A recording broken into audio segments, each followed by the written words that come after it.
Good morning everyone. मैं Shrimati Ritu Arora class 12th की civics की क्लास में आप सभी का स्वागत करती हूँ।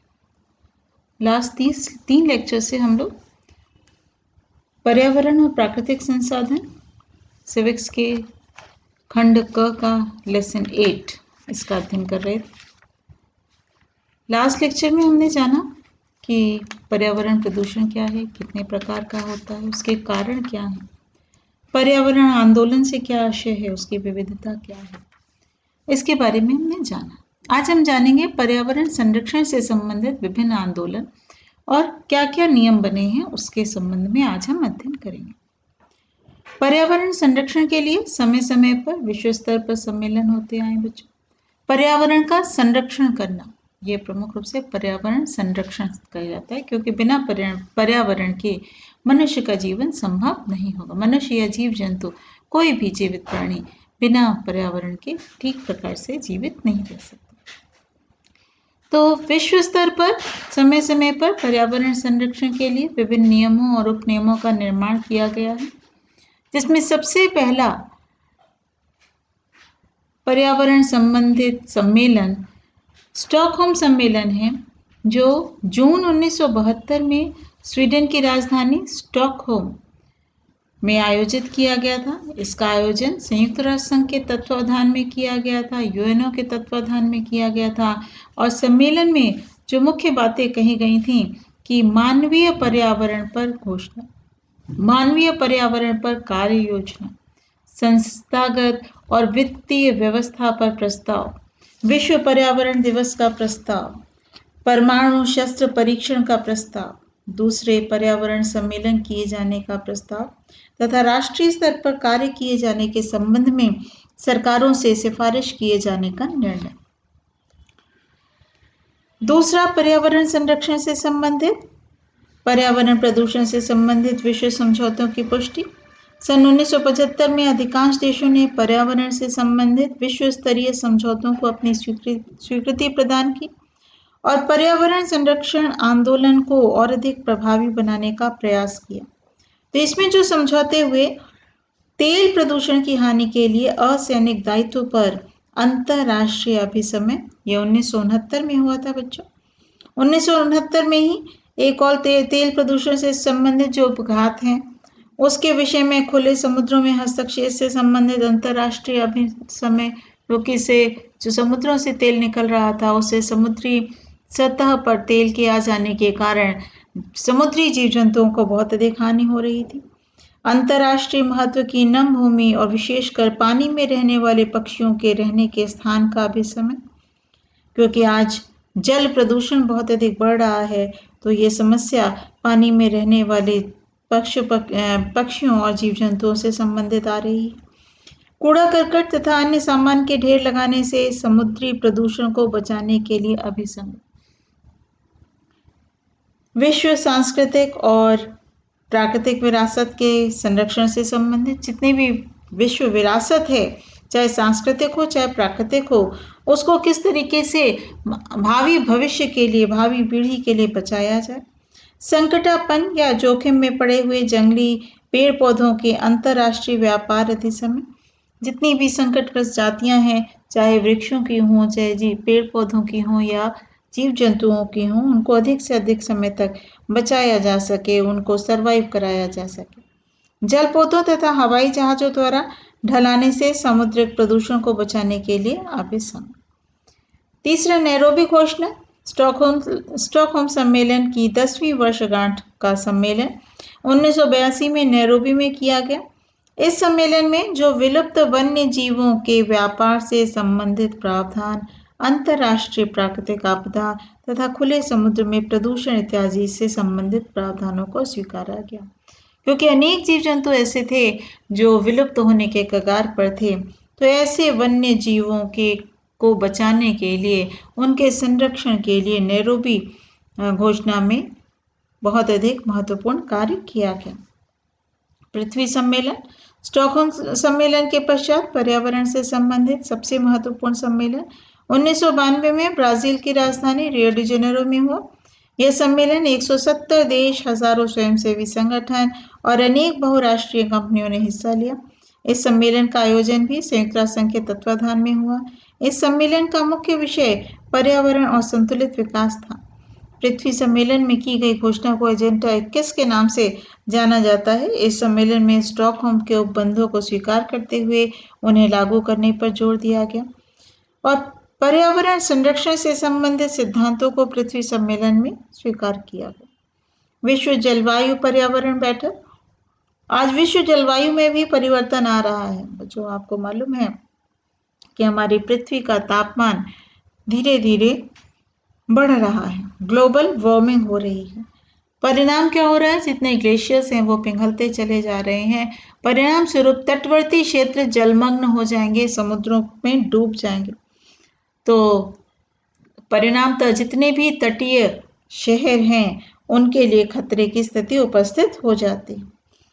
क्योटो प्रोटोकॉल सन 1997 में पर्यावरण संरक्षण से संबंधित दूसरी बैठक क्योटो यानी जापान में हुई थी।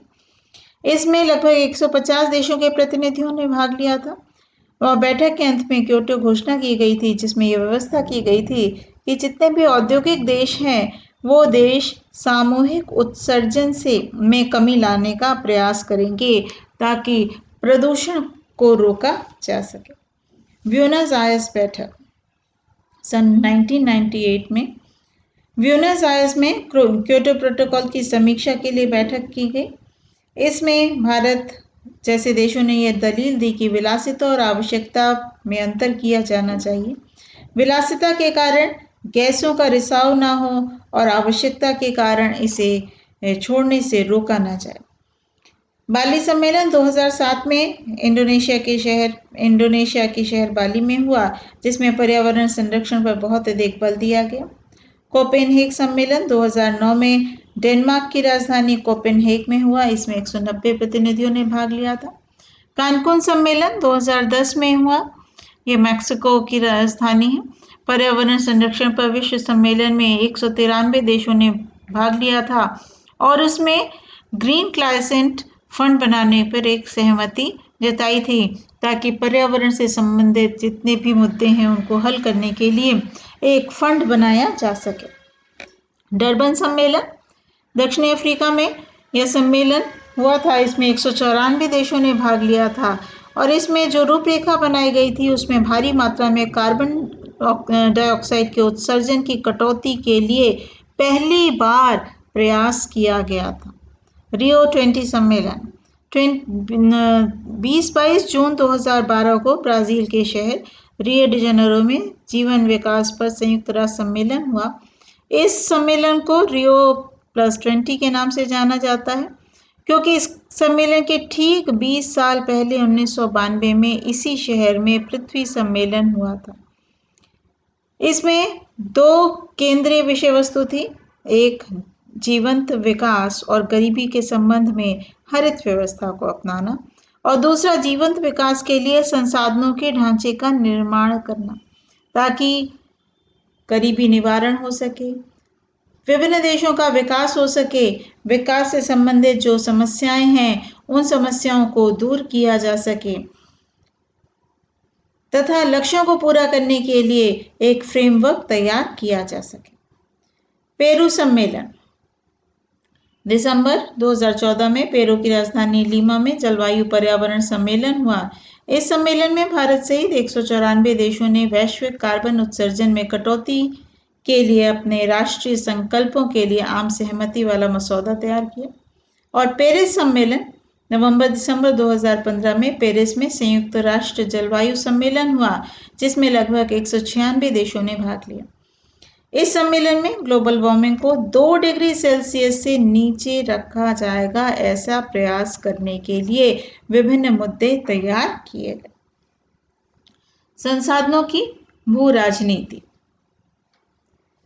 यूरोपीय ताकतों ने विश्वव्यापी प्रसार का एक मुख्य साधन और मकसद संसाधन रहे हैं। संसाधनों को लेकर राज्यों के बीच तनातनी होती रही है। संसाधनों की वैश्विक भू राजनीति का विवेचन निम्नलिखित आधारों पर किया जा सकता है।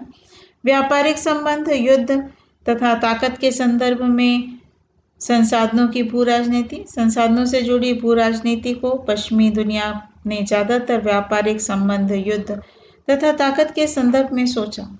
इस सोच के मूल में था विदेशों से संसाधनों की मौजूदगी और समुद्री नौवाहन की दक्षता।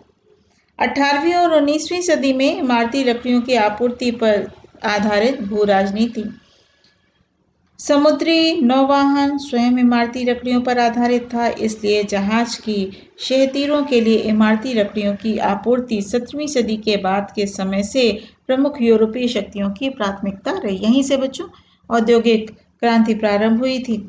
20वीं सदी के में सामरिक संसाधनों पर आधारित भू राजनीति हुई ताकि विभिन्न प्रकार के संसाधन सामने आए और औद्योगिकरण को बहुत अधिक बल दिया गया। महत्वपूर्ण संसाधनों का भंडारण होने लगा, मनपसंद सरकारों की बहाली होने लगी, बहुराष्ट्रीय निगमों की स्थापना होने लगी। तेल पर आधारित भू राजनीति।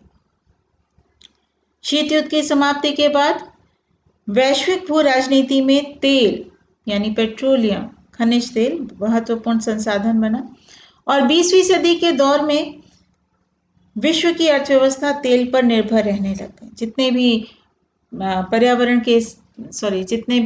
परिवहन के संसाधन हैं या जितने भी औद्योगिक क्षेत्र हैं, सब में तेल की आवश्यकता पड़ती है। यह एक जगह से दूसरी जगह तक पहुंचाए जा सकने वाले ईंधन के रूप में अपरिहार्य बना।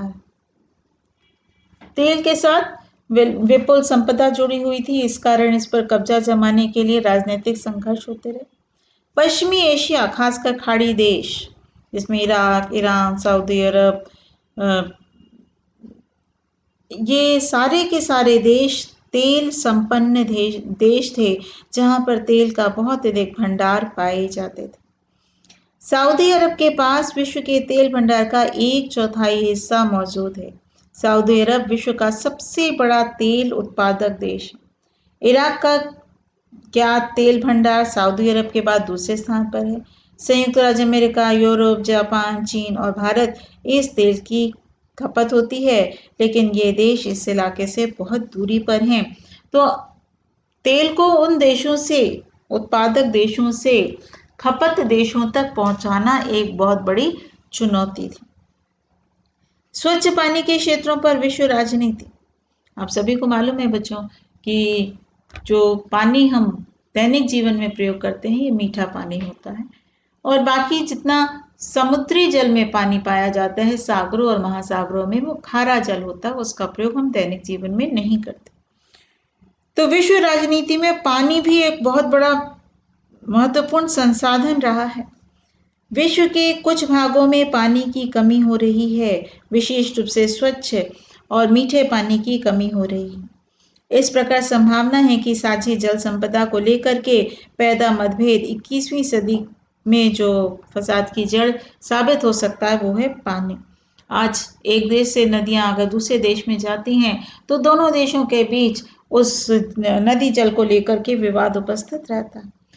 तो इन सारी समस्याओं को दूर करने के लिए भी विश्व राजनीति के लिए इस प्रकार का एक आंदोलन किया गया ताकि स्वच्छ जल सभी देशों को आसानी से प्राप्त हो सके और जल संसाधनों को हथियाने और उसकी सुरक्षा करने के लिए जो झड़पें हो रही हैं वो विश्व के किसी भी देश में न हो। बहुत से देशों में के बीच नदियां साझा हैं, यानी एक देश से निकलती हैं, दूसरे में जाती हैं, दूसरे से होकर के तीसरे में जाती हैं। तो ये नदियां जो हैं, जल जो हैं, वो संघर्ष का एक बहुत बड़ा कारण बन जाती। अब हम लोग जानेंगे मूलवासी और उनके अधिकार। मूलवासियों का सवाल पर्यावरण, संसाधन और राजनीति को एक साथ जोड़ देता है।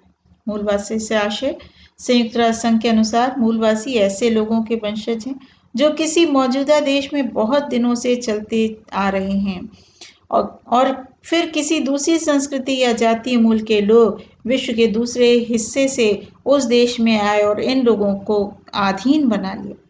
ये मूलवासी आज भी उस देश की संस्थाओं के अनुरूप आचरण करने से ज्यादा अपनी परंपरा, सांस्कृतिक रिवाज और अपने खास सामाजिक आर्थिक ढर्रे पर जीवन यापन करना पसंद करते। तो जो जहां का निवासी था वो अपने अनुसार अपनी संस्कृति, अपनी सभ्यता, अपनी परंपरा को अपनाते हुए उस स्थान विशेष पर रहता है, लेकिन दूसरी जातियों ने आकर के उन पर अपना अधिकार कर लिया। विश्व में मूलवासियों की संख्या, भारत सहित विश्व के विभिन्न हिस्सों में लगभग 30 करोड़ मूलवासी हैं। फिलीपींस के कोर्डेलेरा क्षेत्र में 20 लाख मूलवासी, चिली में मापुशी नामक 10 लाख मूलवासी, बांग्लादेश में चटगांव पर्वतीय क्षेत्र में 6 लाख आदिवासी बसे हुए हैं। उत्तरी अमेरिका मूलवासियों की संख्या 3,50,000 है। पनामा नहर के पूर्व में फुना नामक मूलवासियों की संख्या 50,000 है और उत्तरी सोवियत में ऐसे लोगों की संख्या 70 लाख पाई जाती है। मूलवासियों का अपने अधिकारों के लिए संघर्ष और आंदोलन। दूसरे सामाजिक आंदोलन की तरह मूलवासी भी अपने संघर्षों, एजेंडों और अधिकारों के लिए आवाज उठाते हैं। बराबरी का दर्जा पाने के लिए वो बराबर आवाज उठाते रहे। स्वतंत्र पहचान की मांग। मूलवासियों के निवास स्थान मध्य दक्षिणी अमेरिका, अफ्रीका, दक्षिणी पूर्वी एशिया तथा भारत में है, जहां इन्हें आदिवासी या जनजाति कहा जाता है। ऑस्ट्रेलिया तथा न्यूजीलैंड समेत ओशिनिया क्षेत्र में बहुत से द्वीपीय देशों में हजारों साल से पॉलिनेशिया, मेलेनेशिया और माइक्रोनेशिया वंश के मूल निवासी रहते हैं। सरकारों से इनकी मांग है कि इन्हें मूलवासी कौम के रूप में इनकी स्वतंत्र पहचान रखने वाला समुदाय माना जाए। मूलवास के स्थान पर अपने अधिकारों की मांग। उन्हें मूलवास के स्थान पर ये अपना अधिकार चाहते हैं। अपने मूलवास स्थान पर हक की दावेदारी में विश्व भर के मूल निवासी वहीं पर रहना चाहते हैं जहां पर उनके वंशज रहते चले आए। जमीन पर उस पर आधारित जीवन प्रणालियों के बारे में इन मूल निवासियों का एक साथ दृष्टिकोण पाया जाता है। भारत में जो मूलवासी पाए जाते हैं, इनका कुल जनसंख्या का लगभग 8% भाग है। ये अपने जीवन यापन के लिए खेती पर, विशेष रूप से झूम की खेती पर निर्भर करते हैं, या जिसे हम चलती फिरती खेती कहते हैं। एक स्थान पर वो तब तक निवास करते हैं जब तक उस भूमि में उपजाऊ शक्ति पाई जाती। जैसे ही उस भूमि की उपजाऊ शक्ति समाप्त हो जाती है, वो स्थान को छोड़ करके दूसरे स्थान पर चले जाते हैं। वहां वनों को काट करके या जला करके नई भूमि प्राप्त कर लेते हैं और उस पर खेती करते हैं और पशुचारण करते हैं। मूलवासियों के अधिकारों के लिए वैश्विक प्रयास। 1970 के दशक में विश्व के विभिन्न भागों में मूलवासियों के नेताओं के बीच पारस्परिक संपर्क बढ़ा। इससे इनके साझे अनुभवों और सरोकारों को एक शक्ल मिली। 1975 में world council of intelligence people का गठन किया गया। संयुक्त राष्ट्र संघ में सबसे पहले इस परिषद को परामर्शदात्री परिषद का दर्जा दिया गया। तो इस प्रकार बच्चों, ये मूलवासी जो किसी स्थान विशेष में रहते हैं, वो भी पर्यावरण से संबंधित हैं, पर्यावरण से जुड़े हुए हैं और वो भी अपने उस क्षेत्र के पर्यावरण को बचाने के लिए तत्पर रहते हैं। तो ये तो था आपका बच्चों चैप्टर। नीचे है पाठ का सारांश। जितना मैंने अभी आपको बताया 4 भागों में, ये पूरा उसका सारांश दिया हुआ। आसान सा चैप्टर था। इसमें बच्चों जो प्रश्न बोर्ड में एग्जाम में आता है वो पर्यावरण प्रदूषण से संबंधित ज़्यादा पूछा जाता है, विस्तृत प्रश्न के रूप में, कि पर्यावरण प्रदूषण क्या है, उसके कारणों की व्याख्या कीजिए, या पर्यावरण प्रदूषण कितने प्रकार का होता है, किन्हीं 2 के बारे में विस्तार से बताइए, पर्यावरण प्रदूषण के प्रभाव बताइए। इस तरह से विस्तृत प्रश्न आता है। बाकी अति लघु और लघु प्रश्न में छोटे छोटे प्रश्नों के रूप में, जैसे मूल निवासी से क्या तात्पर्य है, या संसार के 2 ऐसे देशों के नाम बताइए जहां तेल के भंडार स्थापित हैं, पर्यावरण संरक्षण से संबंधित कोई 2 आंदोलनों के नाम बताइए। तो स्टॉकहोम सम्मेलन है, नैरोबी घोषणा है, पृथ्वी सम्मेलन है, कोई 2 आप सम्मेलन बता सकते हैं। शुरू में हम लोगों ने साझी संपदा के बारे में पढ़ा था। तो साझी संपदा क्या है, वनों से क्या तात्पर्य है, अंटार्कटिका पर किसका स्वामित्व है। इस तरह के छोटे छोटे प्रश्न आपके एग्जाम में। तो आज बच्चों आपका ये चैप्टर भी कंप्लीट हो गया है। अब एक लास्ट चैप्टर है वैश्वीकरण, लेकिन ये इस साल चूंकि 30% सिलेबस कम हुआ है तो वैश्वीकरण वाला चैप्टर आपके सिलेबस से वर्तमान में इस वर्ष हटा दिया गया है। तो 30% कोर्स के तहत आपका ये खंड क या अ का कोर्स आपका आज कंप्लीट हो। आज इतना ही बच्चों, थैंक यू।